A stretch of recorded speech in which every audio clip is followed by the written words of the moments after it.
السلام علیکم ورحمۃ اللہ وبرکاتہ۔ الحمد للہ رب العالمین والصلاة والسلام علی سید الانبیاء والمرسلین وعلی آلہ واصحابہ اجمعین، اما بعد فاعوذ باللہ من الشیطان الرجیم، بسم اللہ الرحمن الرحیم۔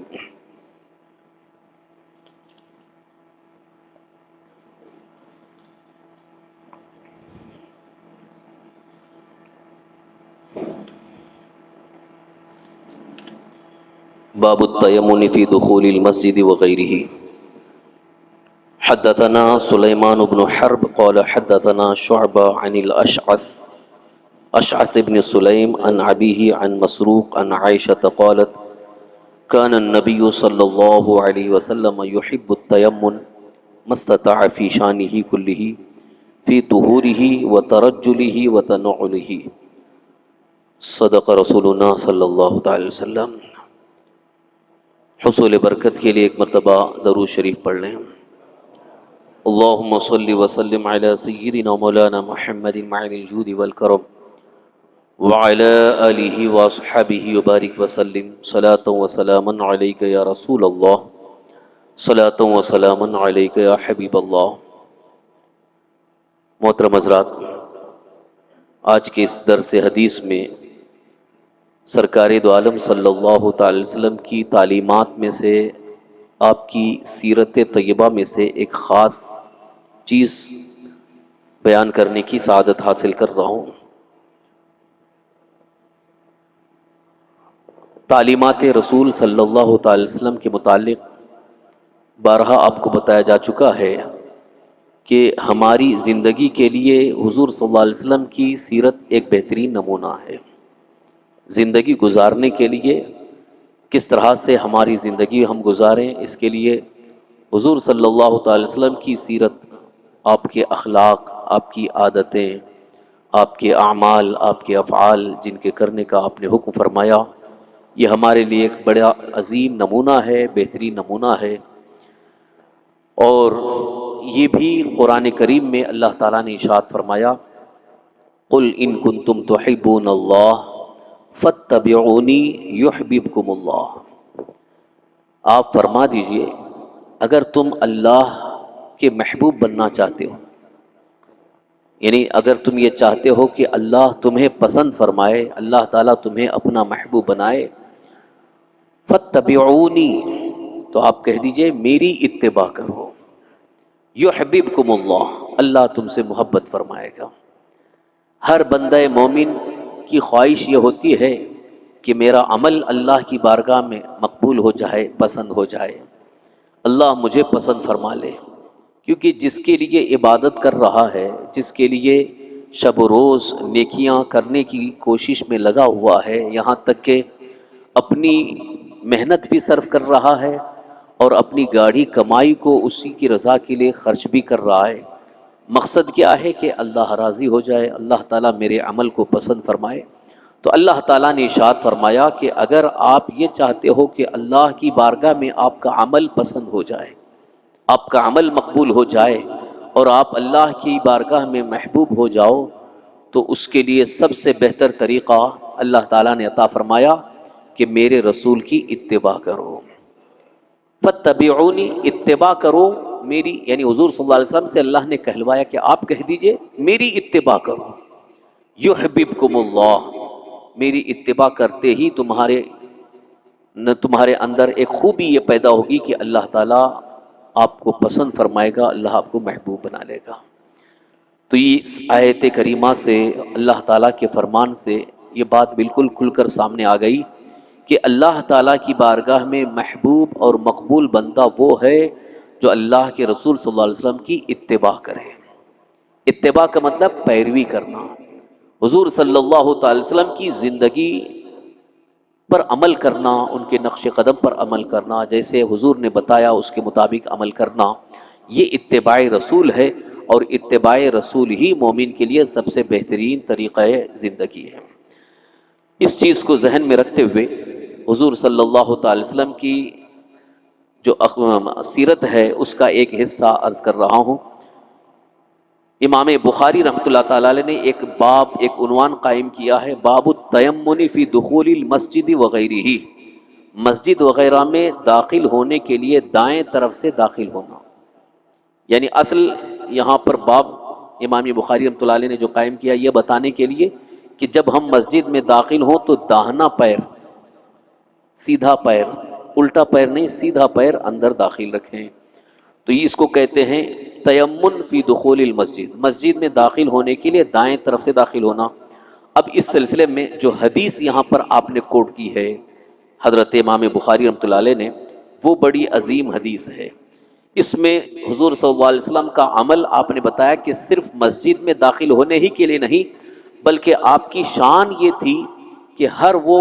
مقام یا ہر وہ جگہ، ہر وہ کام جہاں پر دائیں بائیں کی صورت ہے، وہاں داہنے سے ہی شروع کرنا، یعنی سیدھے سے شروع کرنا، یہ حضور صلی اللہ علیہ وسلم کی سیرت طیبہ ہے۔ یہاں تک کہ جیسے کھانا کھانا ہے تو کھانے کے وقت داہنے ہاتھ سے، سیدھے ہاتھ سے کھانا ہے، بائیں ہاتھ سے نہیں کھانا ہے۔ گھر میں داخل ہو رہے ہیں تو سیدھا پیر پہلے داخل کریں، اس کے بعد بائیں پیر۔ دکان میں داخل ہو رہے ہیں، سواری پر سوار ہو رہے ہیں تو اس میں یہ سیدھا پیر۔ مسجد سے نکلنے کے وقت جو ہے وہ بایاں پیر داخل باہر رکھیں۔ اسی طرح سے بیت الخلاء میں، ٹوائلٹ میں جانے کے لیے صرف یہ مخصوص ہے کہ اس میں سیدھا پیر پہلے نہیں رکھنا ہے، بلکہ الٹا پیر، بایاں پیر پہلے رکھیں گے۔ باقی سب جگہوں میں سیدھا پیر رکھنے یا سیدھے پیر سے داخل ہونے کا حکم ہے۔ حدیث پاک سنیں، حضرت امام بخاری رحمۃ اللہ علیہ فرماتے ہیں کہ ہم سے حدیث بیان کی سلیمان بن حرب نے، انہوں نے فرمایا ہم سے حدیث بیان کی شعبہ نے، وہ اشعث ابن سلیم سے، وہ اپنے والد سے، انہوں نے مسروق سے، اور انہوں نے حضرت ام المؤمنین عائشہ صدیقہ رضی اللہ عنہا سے، یعنی اس حدیث کی روایت کرنے والی حضور صلی اللہ علیہ وسلم کی زوجہ محترمہ، مومنوں کی ماں حضرت عائشہ صدیقہ رضی اللہ عنہا فرماتی ہیں کان النبی صلی اللہ علیہ وسلم یحب التیمن، حضور نبی کریم صلی اللہ تعالی وسلم داہنے کو پسند فرماتے تھے، داہنے کو پسند فرماتے تھے، مستطاع، جہاں تک ہو سکے، فی شانہ کلہ، اپنے تمام حالات میں، اپنے تمام امور میں، فی طہورہ و ترجلہ و تنعلہ، یعنی وضو کرنے میں، جوتا پہننے میں اور کنگھی کرنے میں۔ یعنی جب جوتا پہننا ہوتا ہے، چپل جوتا، تو بھی سیدھا پیر پہلے پہنتے تھے، اس کے بعد بایاں پیر، الٹا پیر۔ عام لوگوں کو ہم نے دیکھا کہ اس کا لحاظ نہیں کرتے ہیں، بس جو موقع میں موقع مل گیا پیر داخل، اکثر تو بایاں پیر ہی پہلے جوتے میں ڈالتے ہیں، حالانکہ یہ غلط طریقہ ہے۔ سیرت رسول صلی اللہ علیہ وسلم یہ ہے کہ جب بھی آپ جوتا پہنے تو پہلے سیدھا پیر، اس کے بعد پھر الٹا پیر، رائٹ پہلے لیفٹ بعد میں۔ اسی طرح سے کنگھی کرنے میں حضور صلی اللہ علیہ وسلم اتنا لحاظ کرتے تھے کہ جب کنگھی کر رہے ہیں تو ایک طرف ادھر دایاں ہے ادھر بایاں ہے، تو پہلے دائیں طرف اس کے بعد بائیں طرف۔ اسی طرح سے وضو کرنے میں، طہور ہی مراد وضو کرنے میں، جیسے دو ہاتھ ہیں، ایک سیدھا ہے ایک الٹا ہاتھ ہے، تو اس میں پہلے سیدھا ہاتھ دھوتے اس کے بعد بایاں ہاتھ۔ اسی طرح سے پیر دھونے میں پہلے سیدھا پیر اس کے بعد الٹا پیر۔ تو یہ طہور میں یعنی طہارت حاصل کرنے میں، وضو کرنے میں۔ اسی طرح سے غسل میں بھی سرکار دو عالم صلی اللہ علیہ وسلم کا طریقہ پاک یہی تھا کہ کلی کرنے کے بعد، ناک میں پانی چڑھانے کے بعد پہلے دائیں طرف پانی بہاتے، پھر اس کے بعد بائیں طرف پانی بہاتے۔ تو یہ طہور میں دائیں ہی کو حضور پسند فرماتے تھے، یا یہاں تک کہ اگر جوتا پہننا ہے اس میں بھی، کنگھی کرنا ہے اس میں بھی، کھانے پینے وغیرہ میں بھی داہنے ہاتھ سے۔ اب اسی حدیث پاک کو سامنے رکھ کر کے ایک خاص بات یہ عرض کرنا چاہتا ہوں کہ یہ داہنے ہاتھ سے کھانے پینے داہنے کی طرف سے شروع کرنے کی وجہ کیا ہے، اس میں سبب کیا ہے، راز کیا ہے؟ اس سلسلے میں بزرگان دین نے بڑی تحقیق کے ساتھ یہ ارشاد فرمایا کہ اللہ تعالیٰ نے داہنے میں برکت رکھی ہے، داہنی چیز میں برکت رکھی ہے، دائیں چیز طرف سے جو چیز شروع کی جاتی ہے اس میں برکت حاصل ہوتی ہے، اور بائیں طرف سے جو شروع ہوتی ہے اس میں برکت نہیں رکھی ہے۔ یہی وجہ ہے کہ اس کو دوسری چیزوں کے لیے استعمال کرنے کا حکم دیا گیا، جیسا کہ استنجا کرنا ہے، استنجا وغیرہ کرنا ہے تو اس کے لیے دائیں سیدھا ہاتھ استعمال نہیں کرتے ہیں بلکہ بایاں الٹا ہاتھ استعمال کرتے ہیں۔ اسی طرح سے اگر ٹوائلٹ میں جانا ہے، داخل ہو رہے ہیں، تو وہاں تو کوئی برکت کی جگہ ہی نہیں، تو اس لیے وہاں بایاں پیر رکھنے کا حکم دیا گیا ہے۔ بہرحال اس کے علاوہ باقی ہر چیز میں دایاں سیدھا استعمال کرنے کی ایک بڑی وجہ یہ ہے کہ اس سے برکت حاصل ہوتی ہے، خاص طور پر کھانے پینے میں۔ بہت سارے لوگوں کو ہم نے دیکھا کہ وہ سیدھے ہاتھ سے نہیں بلکہ الٹے ہاتھ سے ہی کھاتے ہیں۔ غیر مسلموں میں تو ایک عام رواج بن گیا ہے، بلکہ ایک فیشن بنا ہوا ہے۔ وہ سمجھتے ہیں کہ کوئی ایک معمولی چیز ہے، جیسے چپس کھا رہے ہیں یا کوئی بھی چیز ایسی کھا رہے ہیں تو الٹے ہاتھ میں لیے اور کھا رہے ہیں، ایک ہاتھ سے پانی پی رہے ہیں، تو یہ غلط طریقہ ہے۔ حضور صلی اللہ تعالی وسلم کی ایک حدیث پاک کی روشنی میں بزرگان دین نے فرمایا کہ بائیں ہاتھ سے، الٹے ہاتھ سے شیطان کھاتا پیتا ہے، اور آپ بھی اگر بائیں ہاتھ سے کھاؤ پیو گے تو شیطان خوش ہوتا ہے اور برکت ختم ہو جاتی ہے، کھانے میں پینے میں برکت نہیں رہے گی۔ اسی لیے سیدھے ہاتھ سے کھانے میں برکت ہے، سیدھے ہاتھ سے پانی پینے میں برکت ہے۔ اب ایک سوال یہ پیدا ہوتا ہے کہ جب کھانا کھا رہے ہیں تو کھانا سیدھے ہاتھ سے کھا رہے ہیں، پھر پانی پینے کی ضرورت پیش آئی تو ہاتھ پہ کھانا لگا ہوا ہے، تو اب اسی ہاتھ سے اگر گلاس اٹھائیں گے یا بوتل اٹھائیں گے تو وہ اس کو کھانا وغیرہ لگ جائے گا، تو یہ اچھا نہیں ہے، ایک معیوب سمجھا جاتا ہے۔ تو اس لیے کچھ لوگ سیدھے ہاتھ سے تو کھانا کھا رہے ہیں لیکن الٹے ہاتھ سے پانی پی رہے ہیں، یہ غلط طریقہ ہے۔ صحیح طریقہ یہ ہے کہ اگر آپ کھانا کھا رہے ہیں اور اس درمیان پانی پینے کی ضرورت پیش آئی تو آپ بائیں ہاتھ سے گلاس لے لیں یا بوتل لے لیں اور اس پہ سیدھا ہاتھ لگا دیں، کیونکہ یہاں تک تو کھانا لگا نہیں رہتا ہے، کھانا تو صرف انگلیوں پہ لگا ہوا ہے، تو یہ ہاتھ کی جو ہتھیلی ہے اگر اس کو پیچھے سے لگا لیں تو اس میں دایاں ہاتھ شامل ہو گیا، تو اس لیے یہ سیدھے ہی میں شمار ہوگا۔ اگرچہ بایاں ہاتھ سے پکڑے ہیں لیکن اس میں دایاں ہاتھ لگا دیے تو اس لیے شمار یہ ہوگا کہ دائیں ہاتھ سے ہی ہم پانی پی رہے ہیں۔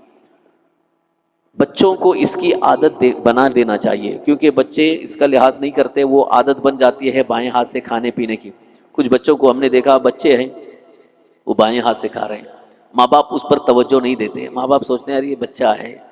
لیکن وہی عادت جب بن جاتی ہے تو پھر بڑے ہونے کے بعد بھی وہی عادت رہ جاتی ہے۔ اس لیے بچپن ہی میں ان کو مارنا نہیں ہے، پیار سے جب وہ بائیں ہاتھ سے کھانے لگے تو وہ ہاتھ ہٹا کے یہ ہاتھ پہ لگا دینا۔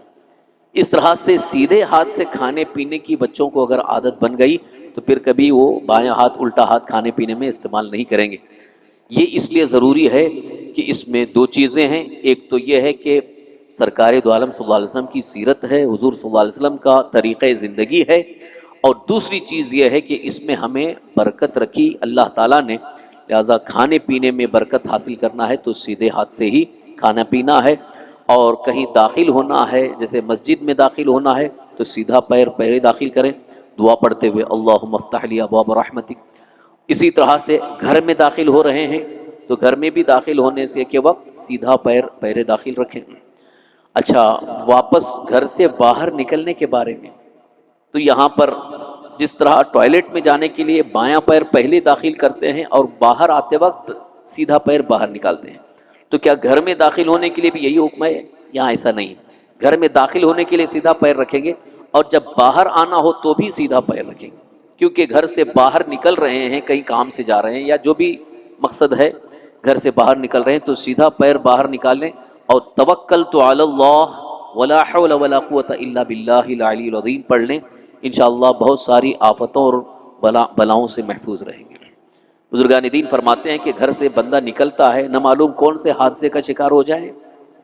حادثات بہت ہو جاتے ہیں، کوئی بھی آفت آ جاتی ہے، اس لیے گھر سے نکلتے وقت آپ یہ پڑھ لیں بسم اللہ توکلت علی اللہ ولا حول ولا قوت الا باللہ العلی العظیم،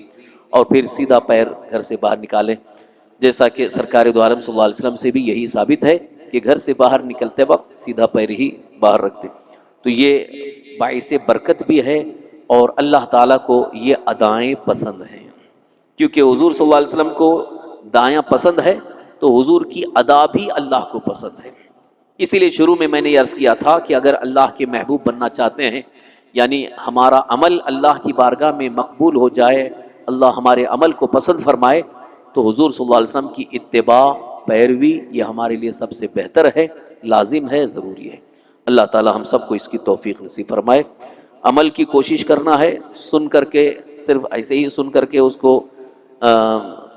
ذہن سے نہ نکال دیں بلکہ اس پر عمل کرنے کی کوشش کریں. اور اگر کسی کو آپ دیکھ رہے ہیں کہ وہ بائیں ہاتھ سے کھا رہے پی رہے ہیں تو بڑے پیار سے ان کو بتا بھی دیں کہ بھائی